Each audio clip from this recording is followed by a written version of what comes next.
अस्सलाम वालेकुम वरहमतुल्लाहि वबरकातुहू। सुबह बख़ैर प्यारे बच्चों। जमात 11वीं के उर्दू निसाब से आज इंशाल्लाह हम एक अफ़साना देखते हैं जिसका नाम है ओवरकोट। दरअसल ये अफ़साना ग़ुलाम अब्बास का लिखा हुआ है। उन्होंने बड़ी ही खूबसूरती के साथ ज़ाहिरी दिखावे की ज़िंदगी जीने वाले लोगों पर तनकीद की है, तंज़ किया है। बहुत ही खूबसूरती के साथ ज़ाहिरी दिखावा करने वाले, झूठी शान बताने वाले लोगों पर तंज़ किया है। आज हम देखेंगे ग़ुलाम अब्बास का लिखा ये अफ़साना। सबसे पहले तो हम पेशे दर्स को समझेंगे और ग़ुलाम अब्बास से मुलाक़ात भी करते हैं, जान पहचान भी करते हैं। आइए आप अपनी निसाबी किताब के सफ़ा नंबर 20 पर चलिएगा। हाँ, तो देखिए इधर ओवरकोट ग़ुलाम अब्बास। चलिए देखते हैं हम पेशे दर्स में क्या बताते हैं कि हमारे आसपास तरह तरह के लोग पाए जाते हैं। यह हकीकत है। इनमें गरीब भी होते हैं और अमीर भी। कुछ ऐसे लोग भी होते हैं जो ज़िंदगी की नियामतों से महरूम हैं, लेकिन दूसरे खुशहाल लोगों को देखकर हालात से समझौता और सब्र कर लेते हैं।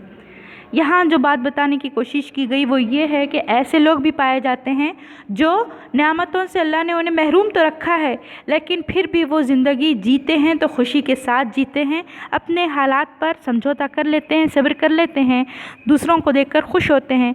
और कुछ लोग ऐसे भी होते हैं जो अनोखे तरीक़े ज़िंदगी अपनाते हैं, अनोखे तरीक़े से अपनी ज़िंदगी को गुजारते हैं।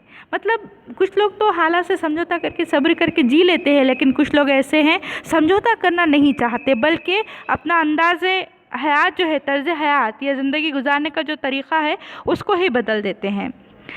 ज़ेरे नज़र अफ़साने में एक ऐसा ही किरदार पेश किया गया है जो अपनी गुर्बत और महरूमियों के बावजूद ख़ुद को समाज में आसूदा हाल और बेफ़िक्र बनाकर पेश करता है।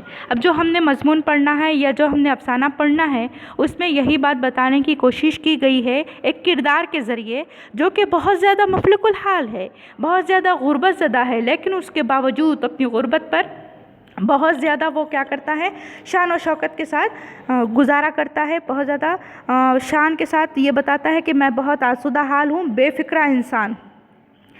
जैसा कि एक शेर है कि अपनी गरीबी का कुछ इस तरह से रखा है हमने भरम, अपनी गरीबी का कुछ इस तरह से रखा है हमने भरम, मुस्कुरा दिए और मगरूर कहलाए। चुप रहे और मगरूर कहलाए, गालिबन कुछ ऐसा ही है।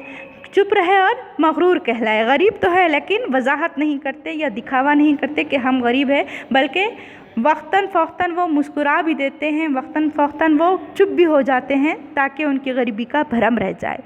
हाँ, तो खैर यहाँ पर हमें ये देखना है कि ये जो एक किरदार है वो बेफ़िक्रा किस्म का है, हालांकि मफ़लुकुल हाल है, गरीब है। मुसन्निफ़ ने इस अफ़साने के ज़रिए उन लोगों पर गहरा तंज़ किया है जो ज़ाहरी शान और शौकत के दिलदादा होते हैं और अपनी हैसियत को भूलकर अमीरों की नखाली करते हैं। अपने आप को वो भूल जाते हैं, अपनी हैसियत को भूल जाते हैं और अमीरों की तरह वो जीना चाहते हैं, उनकी नकल करते हैं।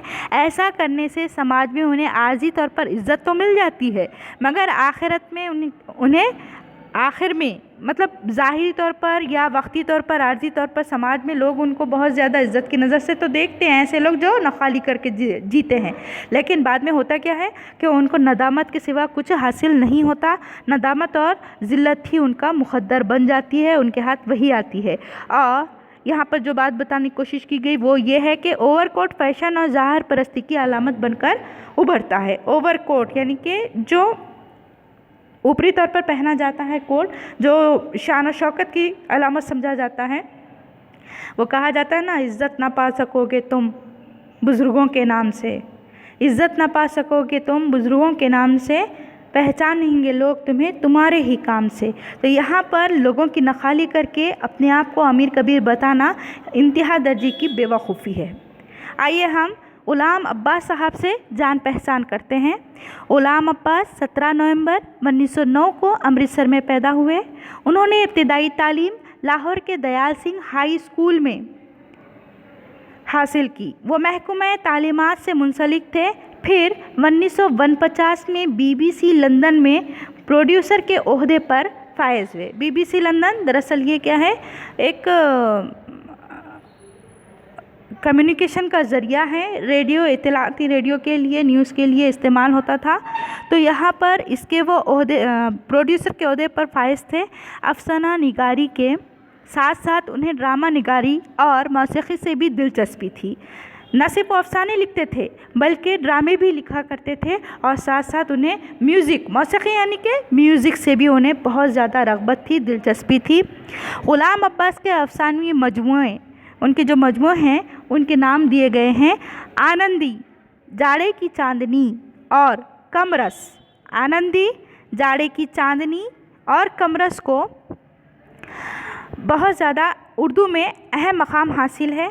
उन्होंने गोंदनी वाला तकिया, उन्होंने एक और क्या कहेंगे हम, अफसाना लिखा है जिसका नाम है गोंदनी वाला तकिया। इस नाम से अफसाना नहीं है, ये दरअसल नावल है, नावल लिखा है गोंदनी वाला तकिया। उनका दूसरा नावल जज़ीरे सुखन, जज़ीरे सुखनवरा, जज़ीरे सुखनवरा, ये भी उनके नावल का ही नाम है, और वो भी बहुत ज़्यादा मशहूर व मकबूल नावल है, जो कि फ़्रांसीसी नावल से उन्होंने अख़ज़ किया था, फ़्रांसीसी नावल से माखूज़ है। वो बड़े रोशन ख़याल अदीब थे। उनकी अदबी खिदमात के पेश नज़र उन्हें कई एज़ाज़ात से नवाजा गया। मुख्तलिफ़ मगरिबी ज़बानों में उनके अफसानों के तर्जुमे हुए हैं, और 2 नवंबर 1982 को ग़ुलाम अब्बास का कराची में इंतकाल हो गया। तो यहाँ पर हमने ग़ुलाम अब्बास से जान पहचान की। हमें मालूम पड़ा कि ग़ुलाम अब्बास जो है अमृतसर में पैदा हुए थे, 17 नवंबर 1909 में अमृतसर में पैदा हुए, जबकि 2 नवंबर 1982 को ग़ुलाम अब्बास साहब कराची में इंतकाल कर गए। वफ़ात का महीना एक ही है, तारीख़ और साल अलग अलग है। खैर, हमने यहाँ पर जान पहचान की और पेशे दर्स के ज़रिए हमने ये देखने की कोशिश की कि अफ़साने में किस तरह की बातें बयान की जाती है, और हमारा जो निसाबी अफ़साना है उसमें क्या बताना चाहते हैं मुसन्निफ़, ये भी हमने देखने की कोशिश की है। इंशाल्लाह फिर हम इस अफ़साने को मुफस्सल तरीक़े से वज़ाहत के साथ समझेंगे, पढ़ेंगे। तब तक आप भी इस अफ़साने को पढ़िए, मुश्किल अल्फाज को तहरीर कीजिए, उनके मानों को तहरीर कीजिए, ताकि हम आसानी से समझ सकें। इंशाल्लाह फिर हाज़िर होते हैं इसी अफ़साने की वज़ाहत के साथ। तब तक के लिए अल्लाह हाफ़िज़।